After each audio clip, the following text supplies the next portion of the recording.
अगर आप भी चाहते हैं कि आपन म्यूजिक के वीडियो सबसे पहले आप तक पहुंचे, तो लाल बटन को दबाकर चैनल को सब्सक्राइब जरूर कर ले और साथ में बेल आइकन को दबाना ना भूले। बोलो प्रेम से आमी वाली मैया की।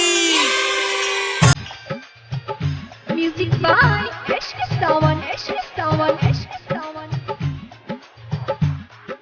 मिक्स बाय कंचन राज मुजफ्फरपुर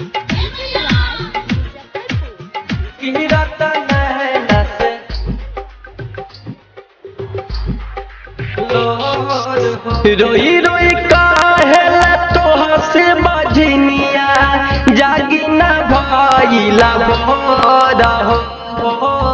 रोई रोई काहेला तोहा से बजनिया जागी ना भइला भोर हो।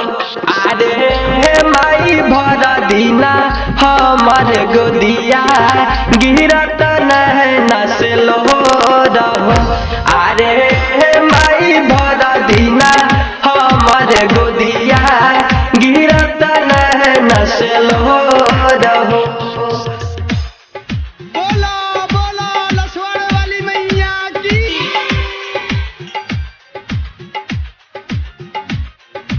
एशके सावन रिकॉर्डिंग स्टूडियो हर सीधी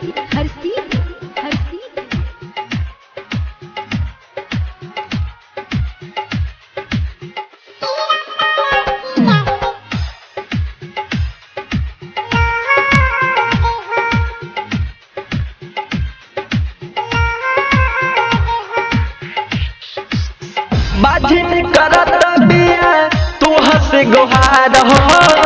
रंगवे से चलतावे पूरा संसार हो।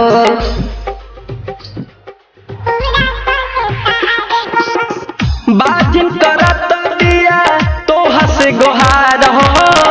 रंगवे से चलतावे पूरा संसार हो।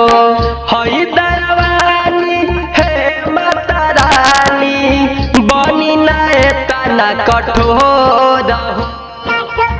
हई दयावानी हे माता रानी बनी नाए तना कठोर हो।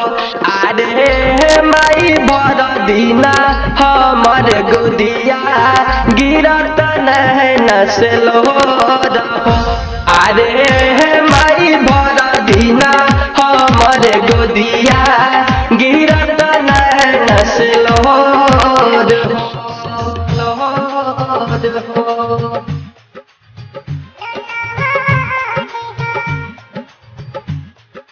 मिक्स बाय कंचन राज हर सीधी मुजफ्फरपुर कंचन राज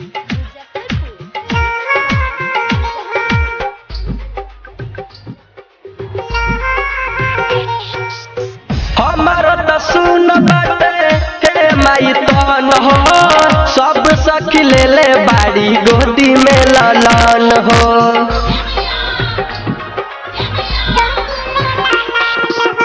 हमार त सुन बाटे हे माई तन हो। सब सखी ले ले बाड़ी गोदी में ललन हो। हमारो के दे तू गोदी में ललनवा करत जे घरवा में सोर हो।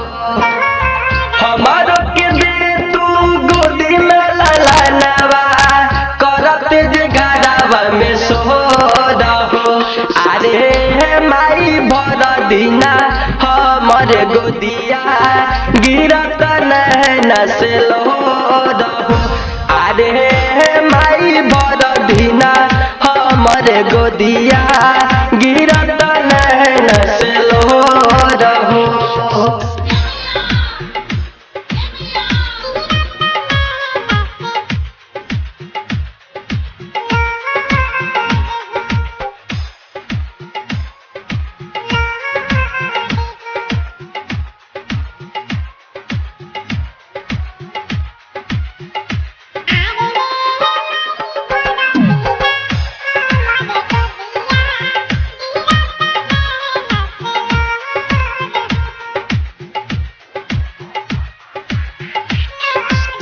साहिल राजा राता बिया चारा पसार हो।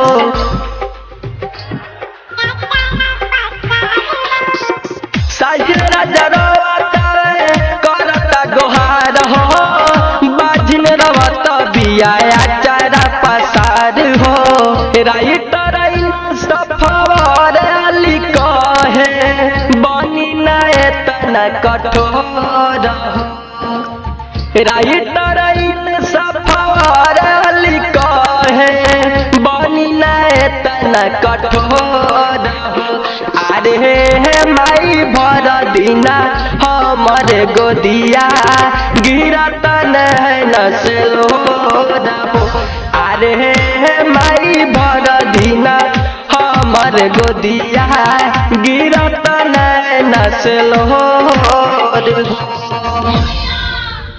इश्क सावन रिकॉर्डिंग स्टूडियो हर सीधी।